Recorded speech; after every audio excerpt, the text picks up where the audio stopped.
You know, when I think of the welfare system, it reminds me of a story, and I know some here have heard me tell this before, and maybe everybody knows it, but pretend that you haven't heard it because I like to tell the story.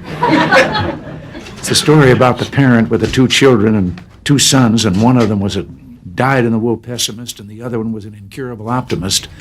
And they thought they were both so unrealistic that they talked to a psychiatrist about it, and he said he thought he could solve the problem. And they said, well, what? Well, he said, let's get the most magnificent set of toys any boy ever had, and we'll put him in a room. We'll take the pessimist there, and then we'll turn him loose, and when he sees those toys and knows they're all for him, he'll get over being a pessimist. Well, he said, what are you going to do about the optimist? Well, he said, I have a friend who's got a racing stable, and he said, we can get quite a quantity of what they clean out of the stable, and we'll put that in another room, and when the optimist has seen his brother get those toys, and then he gets that, he'll get over being an optimist. Well, they did it.